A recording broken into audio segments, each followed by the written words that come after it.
बिस्मिल्लाहिर्रहमानिर्रहीम। अस्सलामु अलैकुम। नाज़रीन, दीनी मिसाइल में खुश आमदीद कहता हूँ। नाज़रीन, हमने अक्सर देखा होगा कि नमाज जुमा का एक खुतबा मुकम्मल होता है तो उसके दरमियान जो वक्फ़ा होता है, बाद लोग हाथ उठाकर दुआ मांग रहे होते हैं और बाद लोग वैसे ही बैठे रहते हैं। तो आज की हमारी इस वीडियो का मौजू है कि नमाज जुमा के दोनों खुतबों के दरमियानी वक्फ़ा में क्या पढ़ें और इस दौरान हाथ उठाकर दुआ मांगना कैसा है। तो चलिए नाज़रीन, चलते हैं इस सवालों के जवाबात की जानिब।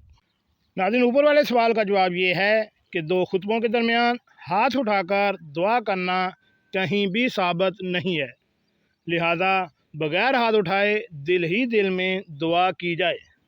और ये वाज़े रहे कि जुमे के दिन खुतबे के लिए इमाम के मिंबर पर आने से लेकर नमाज तक हाज़रीन के लिए हुक्म है कि वो खामोश रहें और बाअदब सुकून व वक़ार से बैठे रहें।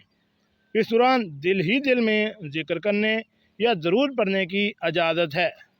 ज़बान से ज़िक्र भी नहीं करना चाहिए, बल्कि एक हदीस में तो यहाँ तक आया है कि अगर कोई बच्चा या आपके साथ कोई भी बातें कर रहा है या कुछ भी कर रहा है तो आप उसको रोकने की भी इजाज़त नहीं है। दो खुतबों के दरमियान बिल्कुल खामोशी से तहम्मुल के साथ बैठकर खुतबा सुनना चाहिए। जी नाज़रीन, कैसी लगी आज की मेरी ये मालूमाती वीडियो? ऐसी मालूमाती वीडियो हासिल करने के लिए मेरे इस चैनल दीनी मसाइल को